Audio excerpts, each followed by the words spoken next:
c'est un atelier avec une jauge, avec un nombre maximum de participants, comme quand tu t'inscris à la rotonde, exactement pareil, et avec un médiateur qui est dédié.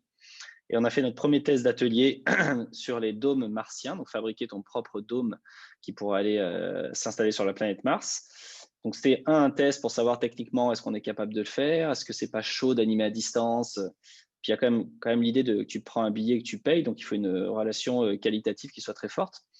Et ça s'est hyper bien passé pour le coup. Comme le ticket d'entrée à la rotonde, c'est exactement pareil.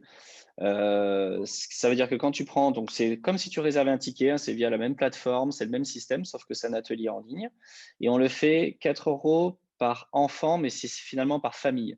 C'est-à-dire qu'en fait, là, les gens qui sont connectés, il y avait souvent le papa, la maman, voire le frère, ils étaient deux, trois. Donc en fait, ils prennent un ticket pour tout le monde.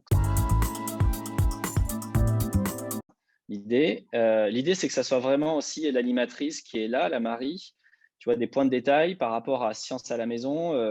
Elle connaît les prénoms de tous les participants, elle les appelle par leur prénom. Il y a vraiment l'idée que comme si tu étais un atelier présentiel, sauf qu'on se voit en visio, elle va pouvoir interagir avec les gens, elle est directement sur leur ordi pour les aider s'ils n'y arrivent pas. Elle répond bien évidemment à toutes les questions. On est vraiment comme un atelier et c'est construit comme ça. Donc là, sur l'atelier, il y avait 2 phases. Sur celui-ci, il y avait une phase qui était, on leur demandait d'avoir du matériel. Donc c'est du matériel très simple.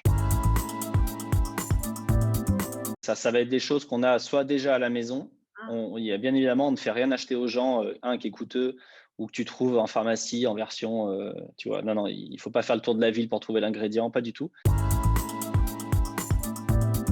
Et le petit truc qui a vraiment bien marché, moi que j'ai adoré parce que j'ai assisté à l'atelier pour voir comment ça se passait avec un œil extérieur. Au tout début, elle leur a demandé sur cet atelier-là, puis on va le mettre en place aussi sur la suite. Si tu devais partir sur Mars, donc elle s'adressait aux enfants, qu'est-ce que tu amènerais avec toi? Et va chercher l'objet que tu aimerais amener chez toi. Donc ils sont tous partis, il n'y avait plus personne devant la caméra. Et il y en a un qui est revenu avec son doudou, bien évidemment, un autre qui est revenu avec son instrument de musique, il avait son saxo, un autre qui est revenu avec sa gourde où il mettait de la flotte à l'intérieur. On était quasiment dans la chambre des enfants. Et donc ça, on va le tirer un peu plus fort, ce curseur-là, parce que c'est un curseur qui est assez sympa. Tu personnalises beaucoup la relation avec l'enfant. L'idée, c'est que ça soit bien différent de Science à la maison, encore une fois, qui est gratuit, avec une relation très privilégiée avec un médiateur qui est quasiment pour toi, quoi.